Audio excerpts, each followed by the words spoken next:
Toujours pas de trêve donc, mais la presse dessine. Bonsoir Slimane Zeguidour. Bonsoir. Le journal israélien Haaretz revient sur un plan très controversé, plan présenté par les autorités israéliennes. De quoi s'agit-il ?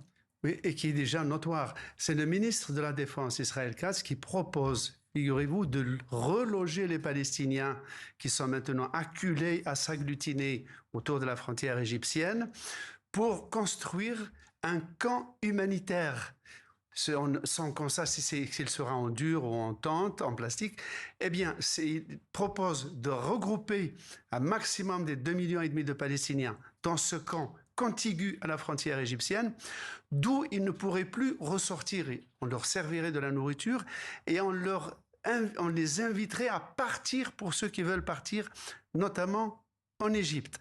Et c'est cela qui pose problème parce que, en fait, avec 365 km², les 2,5 millions de Palestiniens vivaient dans la zone la plus densément peuplée. Là, la même population va vivre sur 50 km², c'est-à-dire sur un cinquième d'un sixième de cet espace.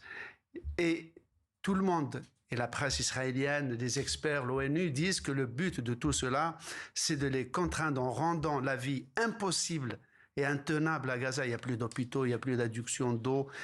C'est de les pousser à partir vers l'Égypte. Et il paraît que selon les indiscrétions de la presse américaine et israélienne, qu'un des thèmes de discussion entre Benjamin Netanyahu et Donald Trump à Washington, c'était justement de trouver des pays qui accepteraient de les accueillir. On a même contacté la Somalie ou d'autres pays. Donc cette volonté, effectivement, vous venez de vider, c'est-à-dire que la solution du problème palestinien à Gaza, c'est qu'il n'y ait plus de Palestiniens. À Gaza. Et ville humanitaire, évidemment, c'est ironique, c'est entre guillemets pour le journal Haaretz qui rappelle aussi qu'il y a des problèmes légaux liés à ce projet. C'est pour le moins ironique de reloger des gens dont on a détruit les maisons.